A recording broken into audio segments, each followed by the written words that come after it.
Ang heartbeat juice ay isang likas na prutas at superfood na may mataas na nilalaman ng nitrate.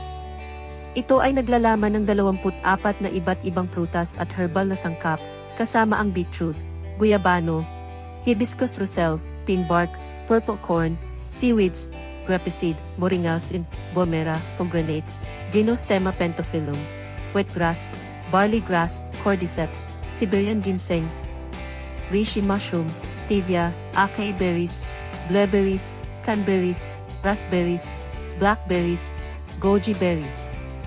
Itong lahat ay kilala bilang mga superfood. Ang mga benepisyo ng heartbeat juice ay marami, lalo na pagdating sa pagpapabuti ng malusog na dugo. Ito ay tinuturing na isang superfood na gulay na maaaring makatulong sa pagbaba ng presyon ng dugo, pagpapabuti ng athletic performance, pagdetoxify ng atay, paglilinis ng daloy ng dugo, pagpapabuti ng cardiovascular